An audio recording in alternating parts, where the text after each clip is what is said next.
My label doesn't say that. I won't have enough of this pink yarn. There's a little kind of flaw along the bottom. This is a step backwards. Hey, I'm back from my European vacation and I'm in desperate need for some knitting mojo. And I've decided to cast on the very viral striped slipper pattern you might be seeing everywhere. I am not, however, going to be following that actual pattern, which I believe is by Annie Sews, but I'm going to be making it up myself because I think with my big brain I can figure out how to make some striped oversized socks. So I'm hoping this will be a fun short little vlog. I'm going to bring you along with me. So I've just cast on. I'm doing a heel flap and gusset kind of scenario. So I'm just casting on at the heel flap. So I'm casting on half my number of total stitches.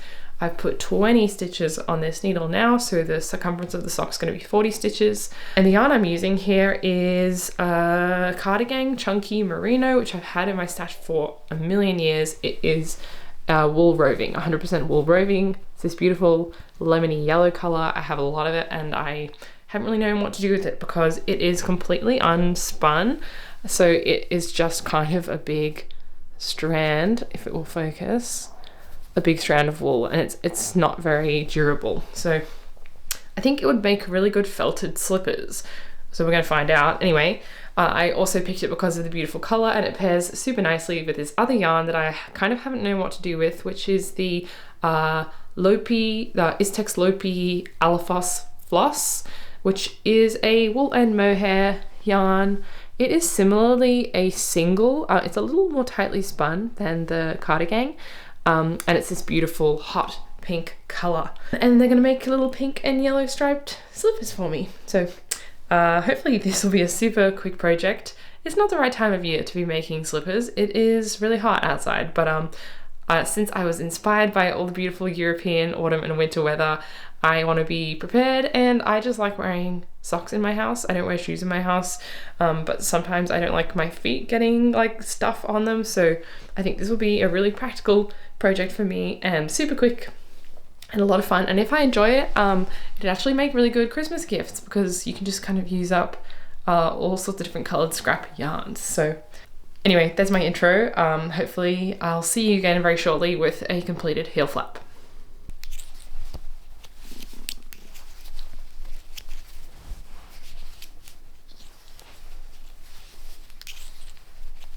Now I've done a stripe of each color and I love the color combination. I think I actually had these colors on my braces when I was a teenager. That though both of these yarns are listed as like bulky, I'm using 7mm needles and the gauge is pretty tight. Like this is pretty stiff. So I'm curious to see how that might affect the felting. And I've actually had to hold the Alafoss double. And even then, this pink gauge is relatively loose. So I'm curious if that's going to affect the final fabric, if I'm going to have like slightly thicker yellow stripes or if it's all going to kind of even out. But yeah, once you get up to these thicker yarns, the whole yarn weight measuring system kind of goes out the window and it's just kind of a free for all. So, all right, it's been about an hour of knitting and I have finished the heel flap. I actually ripped this all out and redid it. I started with 20 stitches and it looked like it was going to be a bit wide and I don't want the slippers to be too big. So I restarted with 16 stitches. I have done the stripes at 4 rows per stripe and I've got 4 stripes in this heel section here. So that's 16 rows. And I'm going to now do a heel flap. So I'm basically going to fill in this little section with a little triangle. I'm going to use the yellow yarn and then pick up the stitches on either side and continue knitting this way, just like you would with a sock. I love knitting the little stripes because you just want to get to the next stripe. So I highly recommend, if you are missing some knitting mojo, to give a little striped chunky pattern a go. All right, this is about 2 hours of progress here. I've done the heel flap. It was really quick, obviously, because the stitches are so big. And I'm just doing the gusset decreases. Got a little bit more to go. I'm realizing I probably won't have enough of this pink yarn to do a whole second sock. So since a lot of the slippers I've seen have a third contrasting color I-cord edge around the foot opening, I think I'm going to go and get some more of this yarn. I have this also in another color. It's like a peachy color and I really don't like it. So I think I might go grab it and quickly over dye it to like a deep blue, maybe like a navy blue. Each ball is about 200 grams. So I'll be able to use it as a contrast color on this slipper. And then on the second set of the pair, I think I'm gonna do yellow main color with the blue stripes and then do a pink foot opening. So that's the vision. And then I'm going to just have to have a think about how long I want in it. It's probably better for it to be a bit too long rather than a bit too short. I do have quite narrow, long feet, so it's fun that you can customize it as needed. So yeah, I'll check in with you when I am getting closer to the end of the foot.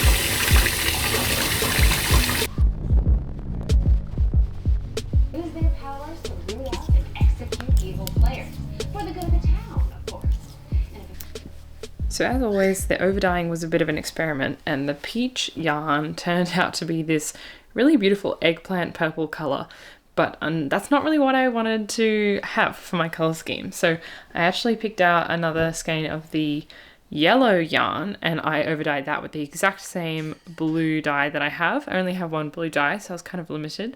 And this one came out a really nice denim blue. The yarns did felt a fair bit in the dyeing process. I was quite vigorous with it, but I think it'll be fine since I'm going to be felting them anyway. And I'll save the purple yarn for another pair of slippers or something else felted in the future. In the meantime, while I waited for that to dry, I did finish off my first massive stripy sock. It is pretty big, so here's it next to my head, and I'll show you it on my foot. Here it is. This is where my toes are, and this is where the end of the slipper is. So we'll see how it works out. It's going to be, you know, trial and error. For the decrease pattern, I just kind of winged it based on previous socks I've knit. I did, however, do an asymmetrical toe. And then I think I got down to about 10 or so stitches on either side. So 20 stitches left at the toe, and that's when I did a grafted bind off. But first I am going to use this blue yarn to add a contrast little cuff around the top. I believe lots of the patterns call for I-cord, and I'm going to crochet it on because I don't want to learn how to do an applied I-cord right now. So let me add that, and I'll roughly weave in the ends, and then this is going to go into the washing machine.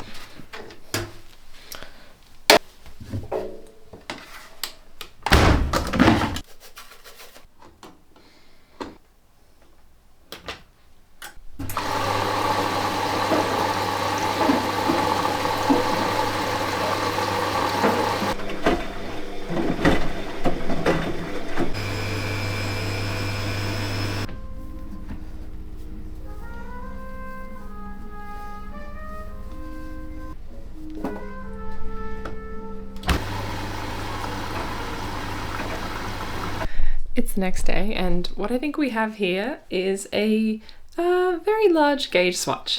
It has felted quite unevenly, so the Lopi wool has felted really, really well, very tightly, and the Cardigang wool has only kind of half felted. So it's kind of created a bit of a weird ribbed texture. It is too short for my foot, and it is still too wide. So yeah, it's a little short, so the heel doesn't sit very well, and it's like way too big. However, it's nice and stiff. It would make a great bootie. I do like the toe shaping. I think I've nailed that. So I do think this has taught me enough to try again.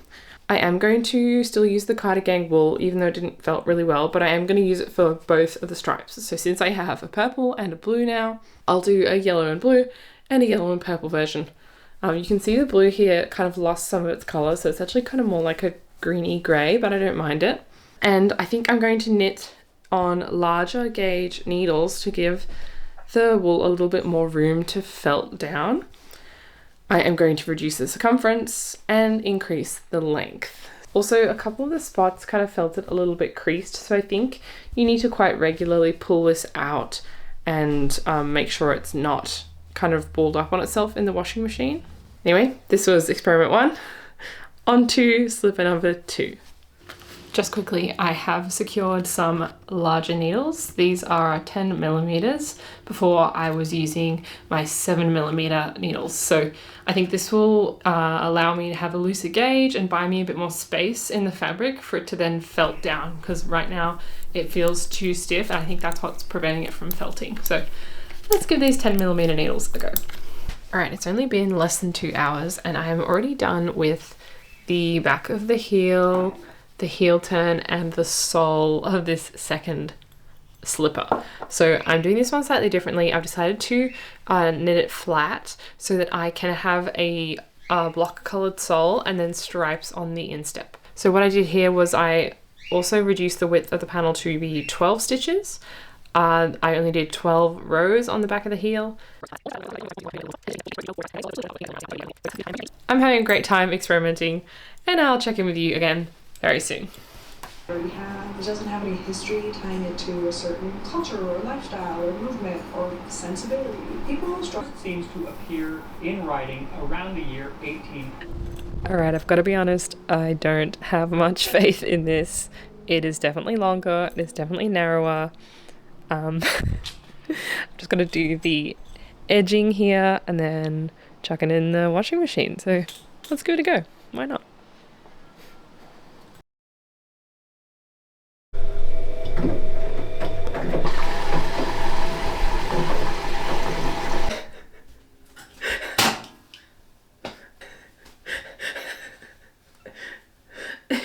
It's beautiful.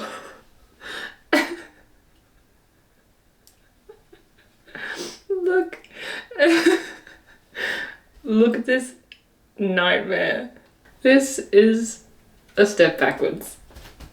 Look how like wonky it is. Oh my god. It's like creased. There's no way I'm getting my foot in that. I can't even fit my hand in there. Oh my god. And I need to go back to the drawing board and really think about what I'm doing here. Good night. Alright, since V2 of the slipper is such a complete fail, I have accidentally created an elf shoe. I think it's time to reflect on what went wrong and how I'm going to approach V3. So I don't think this wool is the way to go. You can see it's not really felting properly. It's very stiff, but it's completely, like the stitches are still completely visible. If you compare that to the Lopi wool, where the stitches have totally disappeared, and you can see just how much more. This is 4 rows and that's 4 rows. This has shrunk twice as much. I think this wool isn't right. I'm not sure if I'm knitting it at the wrong gauge or it's just the kind of wool. I don't know. But you can also see the opening is far too small. The I-cord shrunk a lot more than I thought, so I'll probably pick up some extra stitches for the I-cord. Obviously the shape of V1 was just way, way closer, so I think I'm going to go back to this kind of original shape. I overshot it with the length of this shoe. Oh hey guys, it's Sean from the future here. I'm older, I'm wiser, and I've figured out something that I think some of you might have cottoned onto already. This problematic yellow yarn that I used is in fact not what it seems. So after all the felting trouble, I did go onto Ravelry and I had a look at some of the other people's stashes that they'd uploaded, and I realized that they had a slightly different label on their yarn to me. The label that I have is relatively sparse. It has some gauge instructions, Cardigang, chunky merino, 100% Australian merino wool, and the website. That's it. When I looked online, I noticed that the slightly different version of this label has similar information, except on that label it says superwash. Now, to be fair, that yarn does look slightly different than this one. It looks like it's plied together in like a 2-ply, but otherwise it's listed under the same yarn on Ravelry. So I think it's safe to say that this is likely superwash wool. To be fair, 1, my label doesn't say that. 2, I've never seen a superwash kind of like roving style wool before. And 3, when I put this in the machine, you can see that it did actually felt somewhat. And even when I hand dyed it, you can see just how felted this became. Like it even, it's stuck together in some parts. And the texture is totally different. So forgive me for thinking that this wasn't superwash yarn. And I really don't know what I'm going to do with the rest of this now. I've been holding on to this huge amount of this super chunky yarn in my stash because I wanted to do a felting project with it. And now that I know it doesn't really felt, I've got about 800 grams of this left, and I think this is just destined for the donation pile because I'm not going to knit any garments in this. I'm over it. So anyway, I thought I would let you guys know so you learn from my mistakes. And you triple check the superwashness of the yarn that you pick. Anyway, mystery solved. After a bit more investigation, I confirmed that I'm not going crazy, that this yarn used to be called Chunky Merino on Ravelry. See, I have an export from my old Ravelry stash here.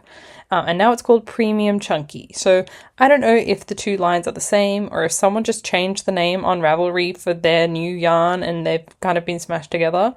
I suspect that the fibre was always superwash, but that the old style of yarn, the one that I have, is a little bit more prone to felting because of the way it's spun, and that the new yarn is less prone to felting, so they've decided to put superwash on the label this time. Anyway, that's all I have to say about that, but doesn't this picture look AI generated as hell? So all that to say, I need to pick some different wool. So we know that this Lopi wool works really well. I had about 65 grams and I've got about 35 grams left. So I use about 30 grams in this first failure. So I don't really have enough to do pink stripes all over for the next set. And I don't want to waste it. So I did dig around my stash. I found some leftover Woollen Mohair, which is very similar to this one. This is Bendigo Woolen Mills. I found some leftover Cascade Eco Cloud. This is alpaca and wool. And I found this leftover Kunzea by Blackwattle yarns. This is also kind of an alpaca wool blend. I think these all felt very nicely and similarly. And I quite like the colours, but I don't have quite enough. So I did pop down to the op shop and I picked up some kind of lonely looking bags of yarn. I found this bag of mixed blue fibres and I found this really pretty bright green. I love this colour. It's quite fluffy looking, so it could be mohair, it could also just be acrylic.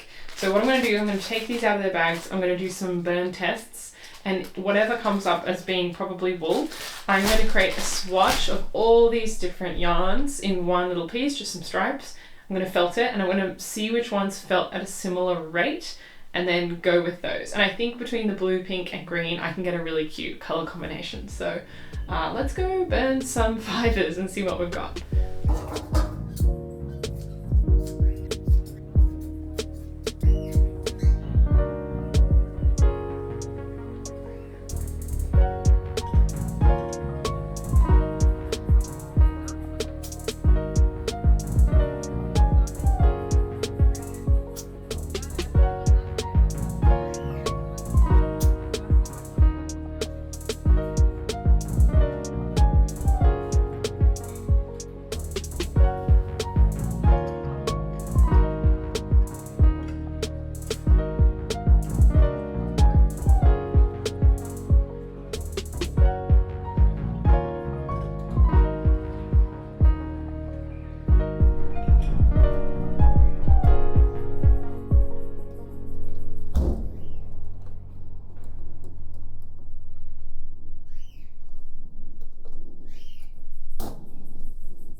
So what we've got here is a beautifully felted swatch, all except for this blue yarn.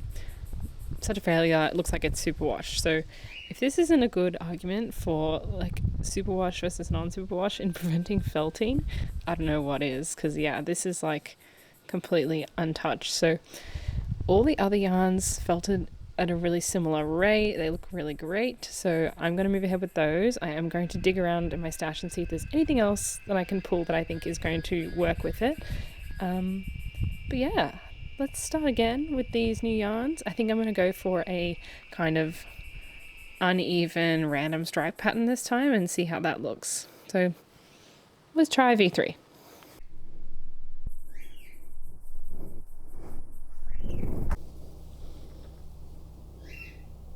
Because companies think slapping it up.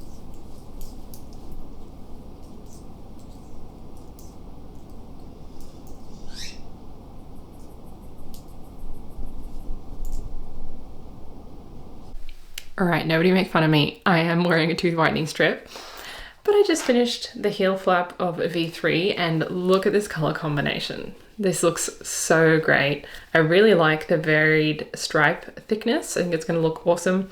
And it's going to make the most of like a whole bunch of scraps that I've had no idea what to do with. So I have my fingers crossed that this one's going to work. I've done 18 rows and it's about 4 inches, so half should be about 2 inches, which is the usual depth of my heel flap, and my swatch halved in length. So I think that's going to be spot on. One thing I did realize when I was looking at V1, I have all this extra fabric here. It's kind of buckling out at the sides of the gusset. And I realized the length of the swatch almost halves when it felts, but the width does not nearly half. It goes down by like 10 or 20%. And here, this is the length and this is the width. So this section of the heel shrunk hugely and this section didn't. That's why I've got this kind of like extra buckling fabric. So when it comes up to picking up this heel flap, although I've got 18 rows, I'm actually only going to pick up 9 stitches, so 1 in every 2 stitches, which is a lot less than I would usually do, but since it's going to half in length, it's going to be about a 1-to-1 ratio for the gusset, which should be perfect. I'm also going to try doing what I did on V2, which is a slightly modified kind of like reduced gusset, and do the decreases at the bottom here. So instead of getting this kind of 45-degree angle, you get more of like a slope. I have done this panel to be 24 stitches wide. My gauge swatch suggests that I need a 48 stitch circumference for it to fit around my ankle, meaning just a little bit smaller than this one. And yeah, I'm so happy with how it's looking. I'm going to just keep it chill and try not to rush through this third version because I feel like that's where I went wrong with the other versions.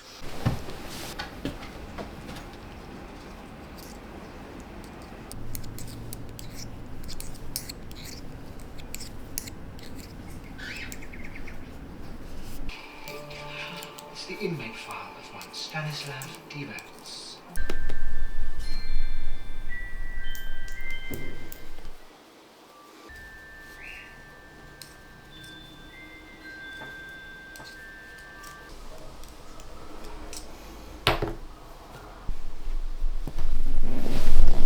Scrap projects are all fun and games until you have to move rooms with your knitting, and you have to make sure not to drop any of these.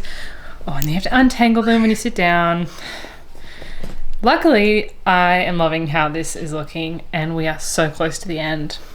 So I'm gonna smash through the end of this and it's gonna go in the washing machine.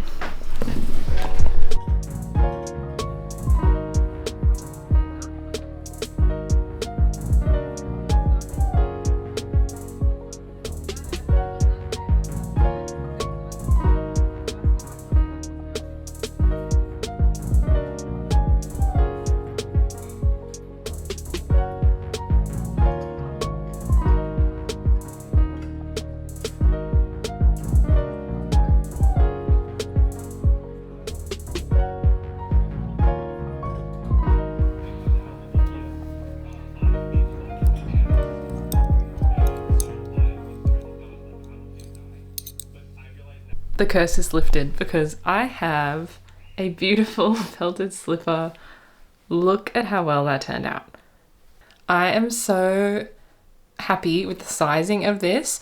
As you can see, it conforms to my foot almost too well. It's kind of freaky. It kind of looks like a little model of my foot. It fits just right. The opening is perfect. Doesn't this remind you of that Pokemon Weepinbell? This little like mouth. Here's a sneak peek of how well this fits my foot. Awesome. I love the way the felted texture has turned out. It's really, really like boucle-esque and feels really fantastic. It's actually surprisingly soft. I thought these wouldn't be that soft, but they are. I've really nailed down the exact felting technique now, and obviously working with yarn that actually felts makes it a lot easier.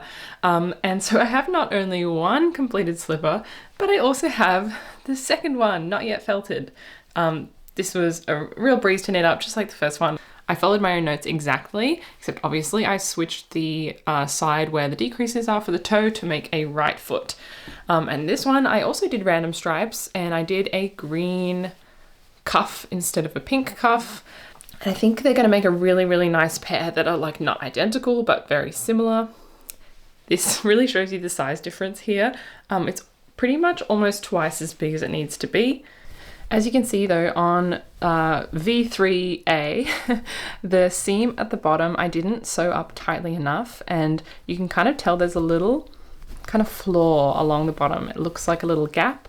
So I tried to avoid that this time. And I had a lot of trouble with the color changes at the bottom. I was trying to do dogless stripes and following a few different techniques, but all of them, because the stripes are quite short, all of them left a lot of gappiness here because you're usually slipping some sort of stitch at the start or the end of a row, and it meant that there weren't actually that many stitches across the bottom that were properly knit. And so I ended up having to go back and take the yarn tails from the inside and kind of weave them back and forth to close the gap, which was quite tedious. And I've heard that the instructions in some of these patterns say you don't need to weave in the ends. I just don't feel that way, so I just wove them in just a couple of times into a few stitches just to keep them taut, and then chop them off relatively short, and they'll just felt up into little nubs that I can cut off if I want to. So there's not much more to say about this, except I'm going to chuck it in the washing machine and follow the same directions I used for this one and hopefully get it to match.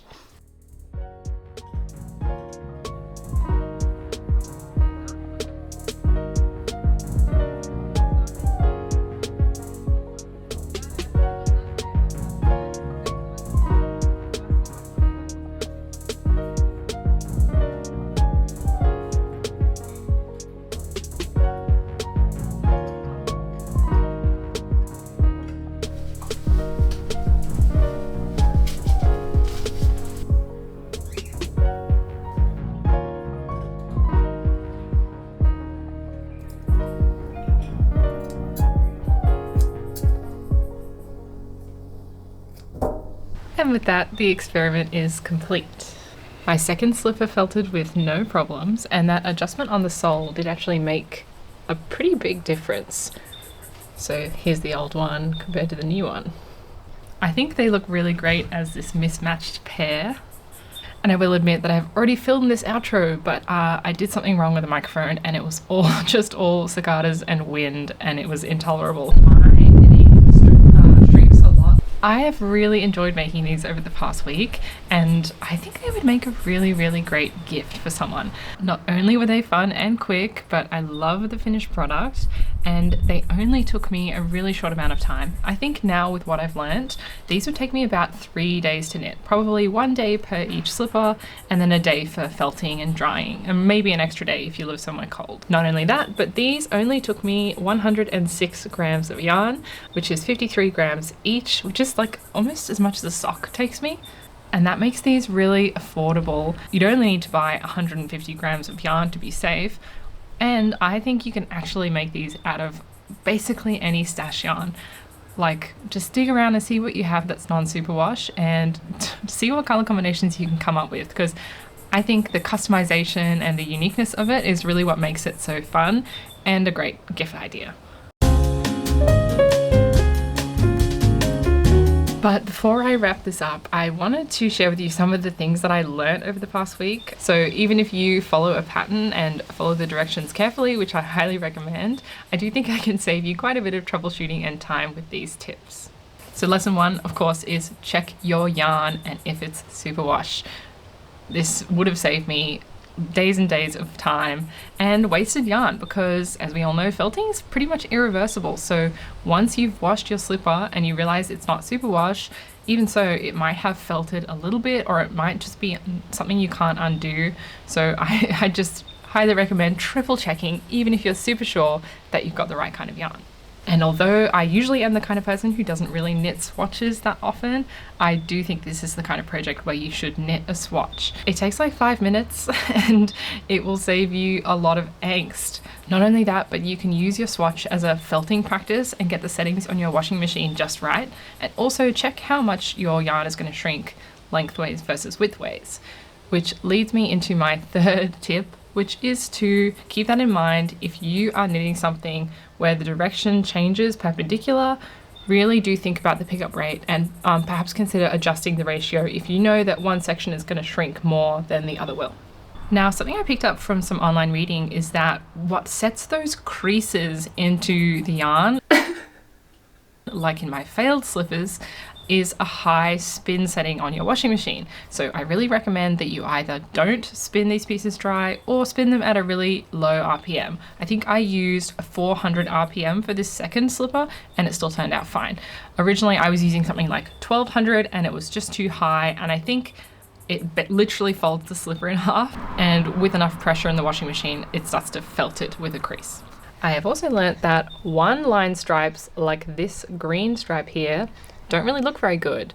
I think it makes the stitches too visible because you can see where each individual stitch is and it's kind of a zigzag. I think it just looks much better when you do 2 line stripes like this. So I think give the 1 row stripes a miss. I would suggest to knit your slippers a little bit bigger than you think, because you can always keep felting it in the machine quite a bit, and even if you overfelt it by accident, you can stretch them out a little bit too, so it gives you some wiggle room. But if you knit your slipper too small to start with, and then by the time it is shrunk down to the size of your foot, or just a little bit smaller than your foot, it's not felted yet, then you're kind of stuck. You're not going to be able to felt it anymore, and it's not going to look quite right. So I would recommend sizing up just a little bit. Also, if it's too big in the end, it still is, wearable. It looks a bit more like a clog maybe, but it will fit you. If you make it too small, then there's nothing you can do about that. Like I said, I do think part of the fun of this project is getting creative with the colors. So use up your scraps, see what you can come up with. I see a lot of people buying new yarn for these kind of slippers, and I just think if you have the stash, you should try to use it and you might be surprised by what looks good. I really like looking at other people's projects on Ravelry and seeing the color combinations that I would have never ever thought of, much like this color combination, and how much I actually enjoy it. So I suggest you get creative. Something I'm glad I did is used a larger needle for this I-cord cuff. I knit the whole slipper with 7mm needles, but I knit the cuff with 10mm needles. And that just gave me the extra room I needed to make sure that this didn't cinch in too much and it fits over my ankle, because you need to consider that the slipper is not stretchy whatsoever. So if it is skin tight, you're not going to be able to get it over your ankle. The circumference of your ankle is usually a little bit wider than the very bottom of your leg and the circumference of your foot. So I would suggest sizing up for the I-cord. Another modification I'm glad I made is making this heel flap a little bit longer than a lot of the ones I saw online. I think I added about 4 or 6 additional rows from what I saw, and for me, my yarn really shrunk this way, so I think it all evened out. But also I prefer the shape of this boot. If you didn't have a tall enough heel flap, you'd end up with something more like this, more like a clog or a sandal, which is also nice, but just consider how tall you want your heel flap to be. And finally, sew up these color changes well. I know a lot of the patterns have a solid colored sole, and I chose to do my stripes all the way around, so this might not be a problem for you. But if you do want to do stripes, especially jogless stripes, then I'd suggest taking that extra time to sew up the ends just a little bit and make sure that they don't kind of come apart in the initial stages of the washing process where things aren't felted yet and it's kind of all loose in the machine. those are all my tips for you, and I would really like to hear if you have made felted slippers like these. Please, what did you learn from the process and what would you change next time? And if you are someone who reads those comments and then goes and tries your own felted slippers, please come back and share how you went, what colours you picked, and if you have a Ravelry, let us know what it is so we can go have a look at your project. Overall, these are such a fun stash buster.